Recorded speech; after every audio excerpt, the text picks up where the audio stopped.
Example number 2, to understand need of constructor overloading.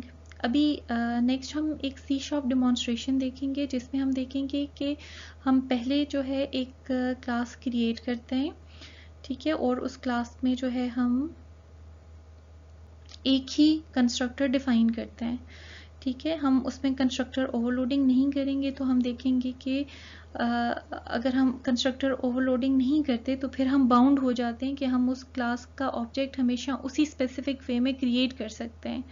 और फिर हम देखते हैं कि हम किस तरह से इस प्रॉब्लम को रिजॉल्व करेंगे, अपनी एप्लीकेशन को फ्लेक्सिबल बनाएंगे और हम अपनी ज़रूरत के हिसाब से उस क्लास का ऑब्जेक्ट जो है वो इन डिफरेंट वेज इनिशियलाइज कर सकते हैं, ठीक है। तो अब कंस्ट्रक्टर ओवरलोडिंग का क्या फ़ायदा है, ये आपको नेक्स्ट जो सी शार्प की डिमॉन्स्ट्रेशन है उससे जो है वो काफ़ी हद तक क्लियर हो जाएगा।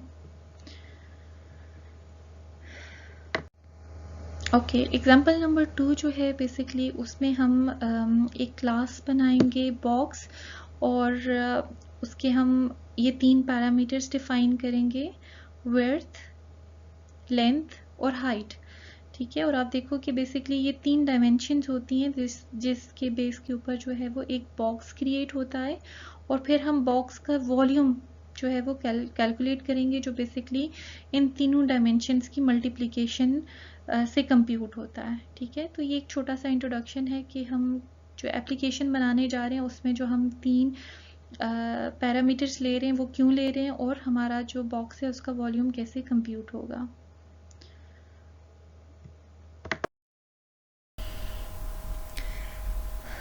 ओके, मैंने आपसे जो प्रीवियसली एग्जांपल डिस्कस की है उसको हम सी शार्प में इम्प्लीमेंट करके देखते हैं। टू सेव टाइम मैंने ये बॉक्स क्लास जो है वो ऑलरेडी डिफ़ाइन की हुई है। आप देखो हमारे पास ये एक क्लास बॉक्स आ रही है जिसमें हमारे पास ये 3 पैरामीटर्स आ रहे हैं, विड्थ, हाइट और डेप्थ, ठीक है। ये बेसिकली 3 डायमेंशन है बॉक्स की।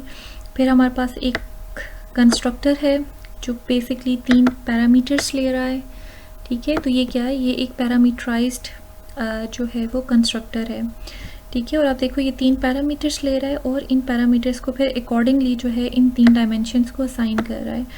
फिर हमारे पास एक पब्लिक मेथड वॉल्यूम है जो इन डायमेंशंस की बेस के ऊपर बॉक्स को वॉल्यूम कंप्यूट करके जो है उसको रिटर्न करेगा, ठीक है। अब हम अपने फॉर्म पे आते हैं, ठीक है। यहाँ पे ये एक जो बटन है जिसको मैंने लेबल बॉक्स 1 दिया हुआ है वो ऑलरेडी मैंने क्रिएट किया हुआ है, ठीक है। और हम चाहते हैं कि हम जो है जब इस बटन को प्रेस करें तो हम एक स्पेसिफिक बॉक्स को क्रिएट करके हम उसका वॉल्यूम कंप्यूट करें, ठीक है। तो हम यहाँ पे जो है एक बॉक्स को डिफ़ाइन करते हैं, ठीक है। बॉक्स हमारी क्लास होगी और हम उसका एक ऑब्जेक्ट अब बॉक्स डिफ़ाइन करते हैं, ठीक है। अब आप देखो कि हम इस तरह से क्लास का ऑब्जेक्ट डिफ़ाइन नहीं कर सकते जिस तरह से हम इससे पहले करते आए, ठीक है। क्यों? क्योंकि अब हमारे पास ये जिसको हम जानते हैं कि एक ऐसा कंस्ट्रक्टर जो कोई भी आर्गुमेंट्स नहीं लेता है उसको हम डिफ़ॉल्ट कंस्ट्रक्टर कहते हैं। अब क्या है कि हमारी क्लास में कोई डिफ़ॉल्ट कंस्ट्रक्टर नहीं है, बल्कि क्या है कि हमने खुद से एक कंस्ट्रक्टर डिफ़ाइन किया हुआ है जो 3 पैरामीटर्स ले रहा है, ठीक है। और अब क्या है कि अब हम बाउंड हो गए कि हमने जब भी क्लास का ऑब्जेक्ट डिफ़ाइन करना है इस बॉक्स क्लास का तो उसको हमें ये 3 पैरामीटर्स पास करने होंगे, ठीक है। आप देखो कि ये विड्थ, हाइट और डेप्थ, ठीक है, ये यहाँ पे ये हमसे जो है वो डिमांड कर रहा है कि आपको ये जो पैरामीटर्स है यहाँ पे पास करने पड़ेंगे, अदरवाइज़ जो है एरर आएगा, ठीक है। अब आप देखो कि हमारे पास क्या है, एक ही ऑप्शन है इस क्लास का ऑब्जेक्ट क्रिएट करने का कि हमें ये तीनों पैरामीटर्स पास करने हैं, ठीक है। लेट्स से हम कहते हैं कि ये जो बॉक्स 1 है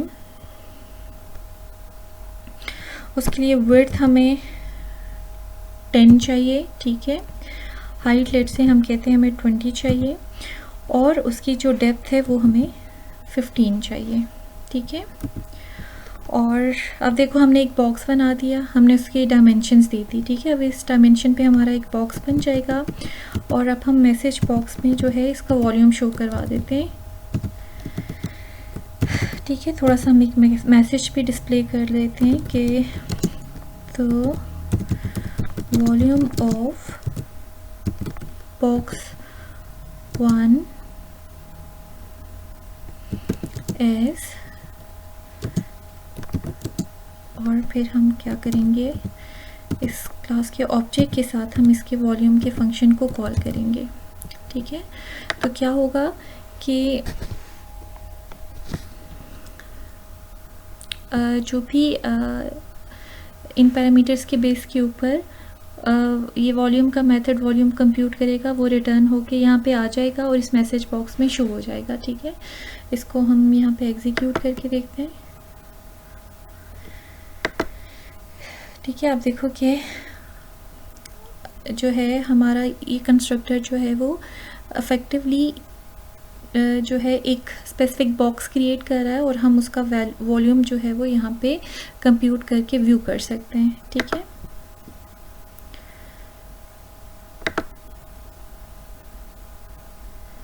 ओके, लेट्स सी कि अब मेरी रिक्वायरमेंट थोड़ी सी चेंज होती है इसी एप्लीकेशन में, और मैं कहती हूँ कि मुझे एक ऐसा बॉक्स चाहिए जो इनिशियली बिल्कुल ब्लैंक हो, उसमें कोई भी वैल्यूज़ ना हो। ठीक है, और फिर वो आफ्टर सम टाइम हमें उस बॉक्स को कोई वैल्यूज़ जो हैं वो दे के क्रिएट करना हो, जो है वो रिक्वायर्ड हो।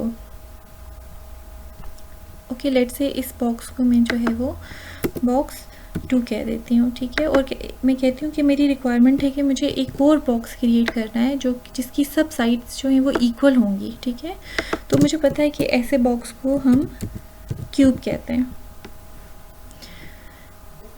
ठीक है, अब हम अकॉर्डिंगली इनको जो है नेम भी दे देते हैं, BTN बॉक्स 2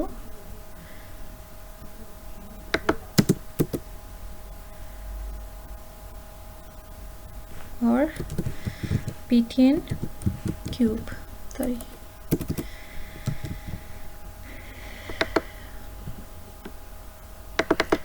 अच्छा, अब आप देखो कि मैंने आपसे बात की कि मैं चाह रही हूँ कि मुझे एक ऐसा बॉक्स क्रिएट करना है जो इनिशियली एम्प्टी हो, ब्लैंक हो। ठीक है, लेकिन अब क्या मसला है कि मैं एक एम्प्टी बॉक्स क्रिएट नहीं कर सकती हूँ। क्यों? क्योंकि मुझे जब भी बॉक्स क्रिएट करना है तो मुझे उसको ये 3 डायमेंशंस देनी पड़ेंगी। ठीक है, तो अब अगर मैं एक एम्प्टी बॉक्स क्रिएट करना चाहती हूँ तो उसके लिए मुझे यहाँ पे एक्सप्लिसिटली जो है सबको जो है वो 0 0 वैल्यूज़ पास करनी पड़ेंगी कि इनिशियली ये जो हम बॉक्स बना रहे हैं उसकी कोई हाइट नहीं है, कोई विड्थ नहीं है, कोई डेप्थ नहीं है। ठीक है, और आप देखो मैं इन तीनों डायमेंशंस को 0 0 वैल्यू पास करूँगी। मेरे पास कोई और ऑप्शन नहीं है। ठीक है, मेरे पास अब वो वाला ऑप्शन नहीं रहा कि जहाँ पे हम जो है वो एक डिफ़ॉल्ट कंस्ट्रक्टर के साथ एक एम्प्टी ऑब्जेक्ट क्रिएट कर सकें, क्योंकि मैंने ख़ुद से एक कंस्ट्रक्टर इसमें डिफ़ाइन किया हुआ है। तो अब वो जो डिफ़ॉल्ट कंस्ट्रक्टर जो कि पहले कंपाइलर एक्सप्लिसिटली जनरेट करता था अब जनरेट नहीं होगा। और अब जो है मेरे लिए जो है ये एक रिस्ट्रिक्शन है कि मैंने जब भी ऑब्जेक्ट क्रिएट करनी है, क्योंकि मैंने अपनी क्लास में सिर्फ एक कंस्ट्रक्टर डिफ़ाइन किया हुआ है जो 3 पैरामीटर्स ले रहा है, तो मुझे जब भी ऑब्जेक्ट क्रिएट करना है तो मुझे ये 3 पैरामीटर्स देने पड़ेंगे। और अब आप देखो कि करंटली मेरी रिक्वायरमेंट ऐसी है कि मुझे एक बॉक्स बनाना है जिसकी इनिशियली जो है कोई डायमेंशंस ना हो, वो एम्प्टी हो, लेकिन मैं ऐसा कर नहीं सकती हूँ क्योंकि मेरे पास जो कंस्ट्रक्टर है वो 3 आर्गुमेंट्स ले रहा है। ठीक है, और इसको करने का जो एक पॉसिबल वे है वो मेरे पास ये है कि मैं इन सबको जो है वो 0 वैल्यूज़ एक्सप्लिसिटली ख़ुद से जो है वो पास करूँ। इसी तरह आप देखो कि जब हम बात करते हैं कि हमें क्यूब डिफ़ाइन करना है। ठीक है, तो अगेन देखो अब क्यूब क्या है कि एक जो है वो एक ऐसा बॉक्स होता है जिसकी तीनों साइड्स इक्वल हैं। ठीक है, तो अब मुझे लेट्स से मैं कहती हूँ कि क्यूब जो है उसकी जो लेंथ है वो 10 होनी चाहिए। ठीक है, मीन्स के 10 है तो इट मीन्स उसकी सब डायमेंशंस 10 होंगी। लेकिन आप देखो मुझे रिपीटेडली 10 यहाँ पे जो है वो 3 टाइम्स देना पड़ेगा। ठीक है, और फिर हम कह सकते हैं the volume of cube is ठीक है। तो अब आप देखो कि क्या है कि अब ये 3 डिफरेंट तरह के बॉक्सेस हैं, लेकिन इन तीनों डिफरेंट तरह के बॉक्सेस को मुझे एक ही वे में क्रिएट करना पड़ा है, क्योंकि मेरे पास कोई और ऑप्शन नहीं है, क्योंकि मेरे पास सिर्फ एक ही कंस्ट्रक्टर है। ठीक है, अभी हम देखते हैं करंटली ये बिल्कुल सही काम करेगा। ठीक है, देखो आपको बॉक्स 1 का वॉल्यूम बताएगा, बॉक्स 2 एम्प्टी है तो वो आपको बताएगा 0 है, ये क्यूब है तो ये आपको जो है वो क्यूब का वॉल्यूम दे रहा है। ठीक है, लेकिन अब हम देखते हैं कि ये सेम जो हमारी यहाँ पे रिक्वायरमेंट थी उसको हम कंस्ट्रक्टर ओवरलोडिंग के थ्रू ज़्यादा बेहतर तरीके से कैसे कर सकते हैं। ठीक है, हम अपनी क्लास बॉक्स पे आते हैं। ठीक है, और यहाँ पे हम सबसे पहले जो है, ठीक है, हम यहाँ पे एक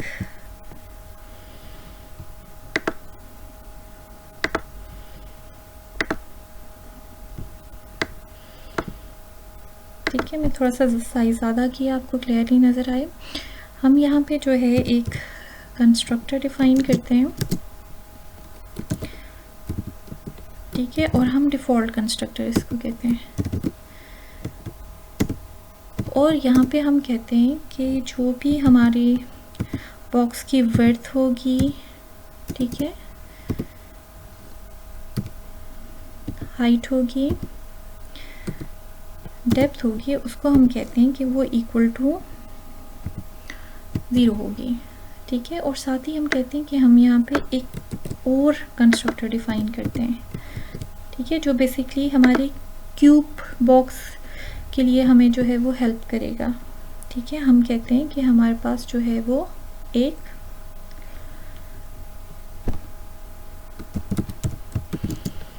डबल लेंथ आ जाए। ठीक है, और फिर हम कहते हैं कि ऑब्वियसली अगर हमारे पास क्यूब है तो इसकी ये तीनों डायमेंशंस इक्वल होंगी, और वो क्या होगी, जो भी हम इसको लेंथ पास करेंगे। ठीक है, तो अब आप देखो कि हमने क्या किया, अब कंस्ट्रक्टर ओवरलोडिंग कर दी है। ठीक है, अब आप देखो हमने यहाँ पे 3 कंस्ट्रक्टर्स डिफ़ाइन कर दिए हैं। एक कंस्ट्रक्टर डिफ़ॉल्ट कंस्ट्रक्टर है जो क्या करेगा, इन तीनों पैरामीटर्स को जो है वो 0 से इनिशियलाइज़ कर देगा, हमारे पास एक ब्लैंक एम्प्टी बॉक्स बनेगा। हमारा जो दूसरा कंस्ट्रक्टर है वो सिर्फ एक आर्गूमेंट ले रहा है, और इसको हम वहाँ पे यूज़ कर सकते हैं जहाँ पे हमने क्यूब बनाना है। ठीक है, हम सिंपली एक वैल्यू पास करेंगे और वही वैल्यू हमारी जो है इन तीनों डायमेंशंस को साइन हो जाएगी। और यहाँ पे क्या है कि हम जो है एक बॉक्स बना रहे हैं जिसमें 3 डिफरेंट डायमेंशंस को यूज़ करते हुए हम कोई बॉक्स जो है वो जनरेट करना चाह रहे हैं। तो अब आप देखो कि हमारे पास जो है अब अपनी क्लास को का ऑब्जेक्ट क्रिएट करने का जो है एक से ज़्यादा ऑप्शन सब अवेलेबल हैं। ठीक है, और अब आप यहाँ पे देखो कि जब हम बॉक्स 2 की बात करते हैं जो हम चाह रहे हैं कि इनिशियली ब्लैंक हो, तो अब हमें ये यहाँ पे 0 0 वैल्यूज़ पास करने की ज़रूरत नहीं। ठीक है, क्योंकि अब हमारे पास एक डिफ़ॉल्ट कंस्ट्रक्टर हमने डिफ़ाइन किया हुआ है। ठीक है, तो ऐसे केसेस जहाँ पे हमें एक एम्प्टी बॉक्स क्रिएट करना है तो अभी हमें 0 0 पास करने की ज़रूरत नहीं है। हम सिंपली उसको जब इस तरह से बॉक्स को डिफ़ॉल्ट कंस्ट्रक्टर के साथ उसका ऑब्जेक्ट क्रिएट करेंगे तो वो ऑटोमेटिकली एक ब्लैंक बॉक्स बन जाएगा। ठीक है, और अगेन देखो इस केस में क्या है कि अब हमें ये लिखने की ज़रूरत नहीं है। ठीक है, क्यूब के केस में तीनों डायमेंशंस को वही वैल्यू बार बार पास करने की ज़रूरत नहीं है। हम सिंपली एक दफ़ा ये पास करेंगे लेंथ, तो वो जाके हमारा ये कंस्ट्रक्टर जो है वो तीनों डायमेंशंस को पास कर देगा। ठीक है, और अब आप देखो बॉक्स 1 के लिए हमें देखो ये मैसेज आ रहा है, बॉक्स 2 के लिए वो कह रहे हैं कि अगेन इट इज़ एम्प्टी, और क्यूब के लिए हमारे पास ये मैसेज आ रहा है। ठीक है, तो आप देखो कि क्या है कि कंस्ट्रक्टर ओवरलोडिंग जो है उसने हमारा सेम कोड जो है वो उसको कितना जो है उसने जो है उसकी कॉम्प्लेक्सिटी रिमूव कर दी। ठीक है, और उसको सिंप्लीफाइड कर दिया।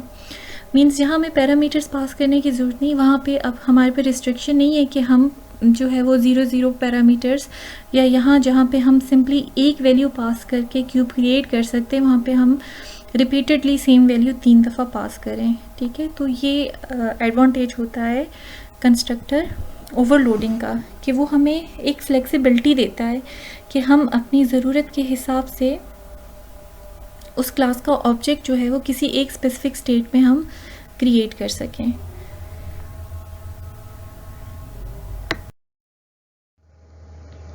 ठीक है, अभी थोड़ा सा हम फिर से जो भी हमने डेमोन्स्ट्रेशन देखी है उसको रिकॉल कर लेते हैं।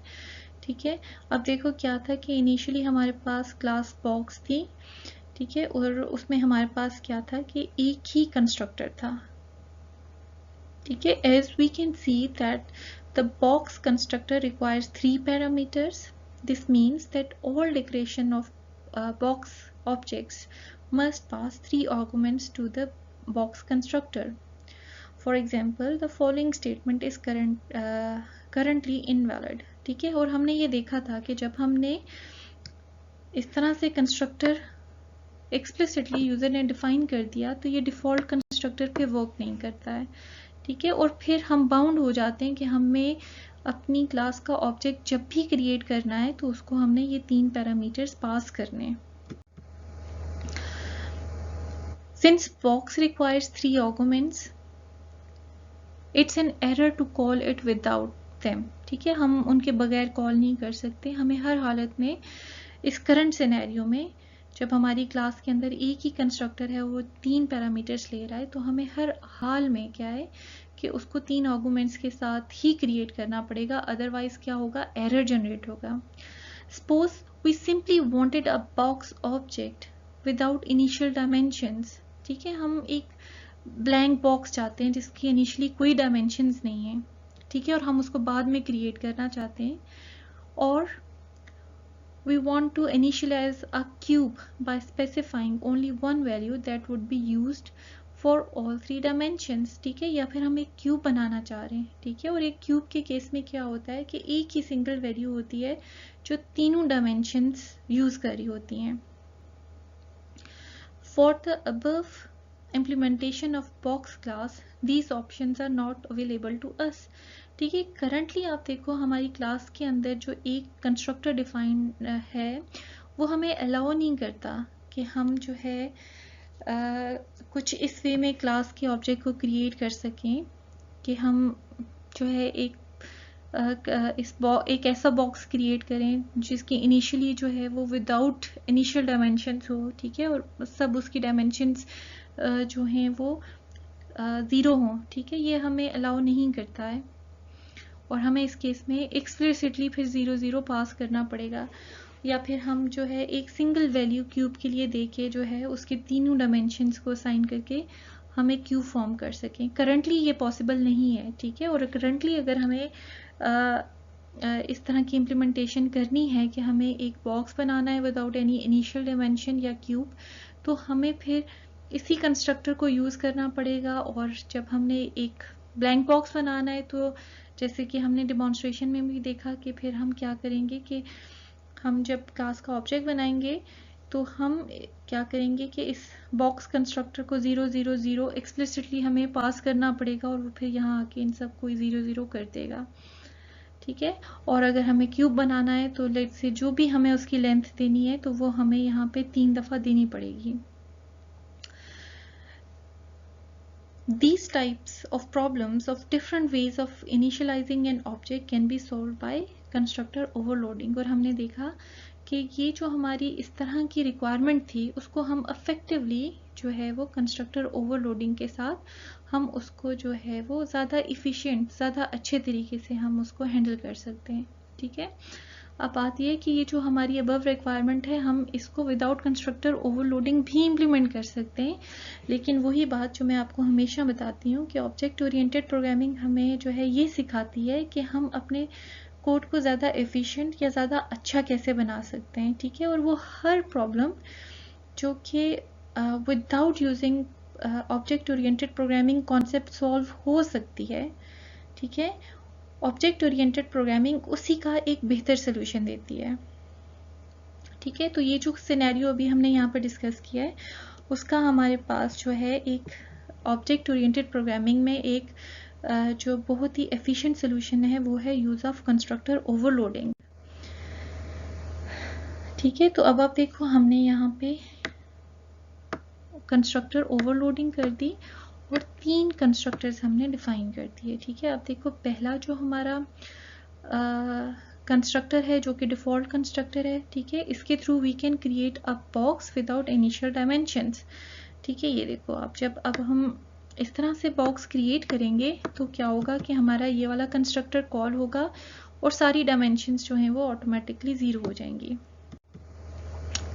ठीक है, और लेट्स से कि आगे चल के हमारी ज़रूरत होती है कि अब हमने क्यूब बनाना है, तो हमें अब वो जो लेंथ है वो बार बार रिपीट करके इन तीनों डायमेंशंस को अलग अलग देने की ज़रूरत नहीं, बल्कि क्या है कि हमने एक कंस्ट्रक्टर जो है वो ओवरलोड कर दिया उसके अंदर और हमने उसको सिंपली एक वैल्यू पास करवा के जो है तीनों डायमेंशंस को असाइन कर दी। ठीक है, अब आप देखो सेम काम हो रहा है लेकिन it is now we are doing it in a more efficient and proper way। और सिमिलरली देख लो अगर हमारी रिक्वायरमेंट है कि हमने एक बॉक्स बनाना है विद ऑल डायमेंशंस तो हमारे पास उसके लिए एक अलग कंस्ट्रक्टर है। ठीक है, तो अब आप देखो कि कंस्ट्रक्टर ओवरलोडिंग ने हमें अलाउ कर दिया कि हम जो है एक क्लास का जो ऑब्जेक्ट है इन मोर देन वन वेज हम डिफाइन कर सकते हैं।